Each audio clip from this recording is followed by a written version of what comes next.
pasukan. Nagmula ako sa Perkatungong Cats. Ang tulak ko ang pinamagatang, ang buhay ay hindi isang karera. Ang buhay ay hindi isang karera. May kanya-kanyang panahon, may kanya-kanyang bilis at kakayahan. May kanya-kanyang bilis at kakayahan. Marami kong makakasabay, yung iba maaaring mauna, yung iba maaaring nasa likod mo. Pero di ka dapat mangamba kung nauhuli ka. Ang mahalaga ay umuusap. Kahit mabagal, ang mahalaga ay di napapaawat. Ang mahalaga ay nagpapatuloy. Palaghan ng paglalabay ang maging masaya ang pagdating sa patutunguhan. Tandaan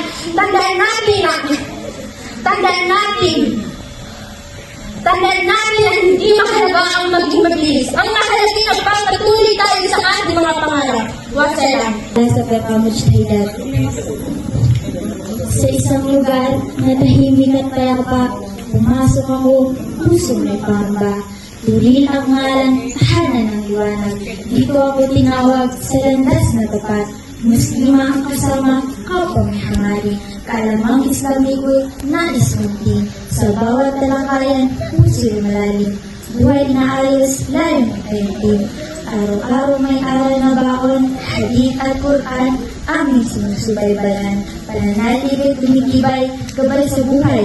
Turil ikaw ang naging tulay sa tamang landas at gabay. Hindi man madali, may pagsubok din.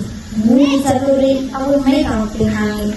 Hangin ang sabot, ng buwa at dasal. Sa bawat pagsubok, ako hindi nag-aalinlangan. Nito ko natagpuan ang totoong halaga. Ang Islam sa puso'y naging tara. Turil ikaw ang naging tahanan sa paglalakbay kong tungo sa paraiso. Maraming salamat. Ako si Janila Timal mula sa aming grupo, Fellow Muslihat. Ngayon, nais kong ibahagi ang isang tula tungkol sa aming mahal na institution, ang Mihwarul Yatimat. Sa inyong paningin, ito'y simpleng takalan, ngunit para sa amin, isang biyaya mula kay Allah. Mihwarul Yatimat, tahanan ng Quran. Mihwarul Yatimat, biyaya ng may kapal. Sa iyong piling, kung anong siyang tanglaw, hindi ka basta paaralan o silik-aralan, kundi tahanan ng pusong uhaw sa Islam. Sa bawat pahinaan ng Quran na aming binubuklat, may ruwah at tawis, sakripisyo'y kalakip. Hindi madali, landas na mataimtim.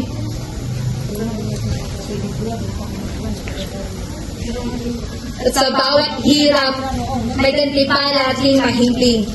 Sa aming arblahuwarang haligi, may ari at gabay ng Mihwarul Yatimat na dakila sa kanyang puso. Pag-ibig sa Quran na namumugod, siya ang haligi sa amin ay patuloy na umaalalay. At narin din ang aming mga ustada, mga guro namin ilaw sa gabi at araw. Sa pagtuturo nila, tiis at tiyaga. Ang kaalaman ng Quran ay sa puso'y nakital na. Minsan mabilis, minsan mabagal. Minsan mabilis, minsan mabagal. Iba-iba ang hakbang ng bawat mag-aaral. Ngunit sama-sama kami naglalakbay upang ang Quran ay sa buhay at itaguyod na tunay. Mihwarul Yatimat, aming biyaya sa iyong mga dingding. Sa iyong mga dingding, panalangin ay ang himig. At sa bawat aya, pananampalatay tahimik na sumisibol at sumisidhi. O Mihwarul Yatimat, tahanan ng Quran, sa arla at mga ustada kami nagpapasalamat sa gabay ng Allah. Sa gabay ng Allah, kami patuloy na magtatagumpay hanggang sa huli, Quran ang aming magiging gabay. Si Nurjana Bibatuhan, makapupon sa Ferkatul Mu'minat. Ang turil ay pangarap ng maraming tao. Ako ay pinalat at dito ay nakapasok ako. Pasasalamat kay Allah, tunay at totoo. Dahil sa lugar na ito, marami akong natutunan sa buhay ko.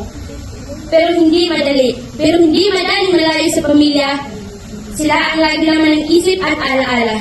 Gabi-gabi luha ang aking kasama, pero pinipilit kong tumayo at lumalakas pa. Minsan, gusto ko nang sumugod bumalik sa sobrang lungkot ng aking nararamdaman. Ngunit laging sinasabi sa aking isipan at sa aking sarili, magtiis ka muna. May gantimpala yan sa tamang panahon. Sa turil, natutuwa akong magsipag at magtiyaga kahit pagluluto ay aking nagawa. Kasama ang mga kaibigan, may mga mabubuting puso. Sila ang nagsilbing lakas at laging gabay ko. Ngayon ako'y malapit na kay Allah, puso't isip ko ay nasa kanya nakataon. Malayo man sa pamilya, pananampalataya, hawak ko, at sa lahat ng pagsubok, si Allah ang kasama ko.